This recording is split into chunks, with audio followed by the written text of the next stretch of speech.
ሰላም እንዴት ናችሁ ልጆች? ዛሬ ደግሞ በጣም የሚያምርና አስተማሪ የሆነ ተረት ይዤላችሁ መጥቻለሁ። ተረቱ ስለ አንድ ፈጣንና ጉረኛ ጥንቸል እንዲሁም ስለ አንድ አስተዋይ ታጋሽ ኤሊ ነው። ዝግጁ ናችሁ ልጆች? እሺ።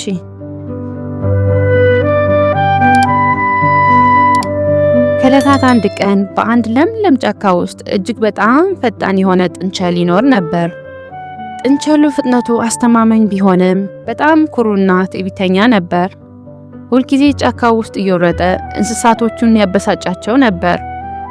ሄይ እዩኝ እስኪ፣ በዚህ ጫካ ውስጥ ከእኔ የሚፈጥን ማንም የለም። እኔ መብረቅ ነኝ፣ ማንም ሊቀድመኝ አይችልም አለ። አንድ ቀን ግን ሁልጊዜ ቀስ እያለች የምትጓዘው ኤሊ ጥንቸሉን እንዲህ አለችው።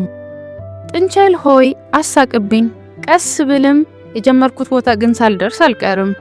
ከፈለኩ እኮ ውድድሩን ልንገጥም እንችላለን አለችው። ጥንቸሉ በሳቅ ፈነዳ። ውድድሩም ተጀመረ። ጥንቸሉ እንደ ንፋስ ተወርውሮ ሄደ። ግማሽ መንገድ ላይ ሲደርስ ግን እንዲህ ሲል አሰበ።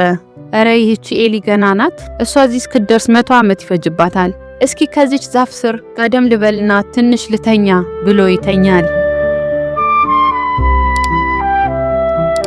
ተኝቶ ሳለ ኤሊዋ ግን ሳታቋርጥ ቀስ እያለች ጥንቸሉን አልፋው ሄደች። ጥንቸሉ ከእንቅልፍ ሲነቃ ፀሐይዋ ልትጠልቅ አቅራቢያ ነበረች። በድንጋጤ ወደ ማለቂያው መስመር ቢሮጥም ኤሊዋ ቀድማው ደርሳ የጫካው እንስሳት ሁሉ እያንጨበጨቡላት ነበር።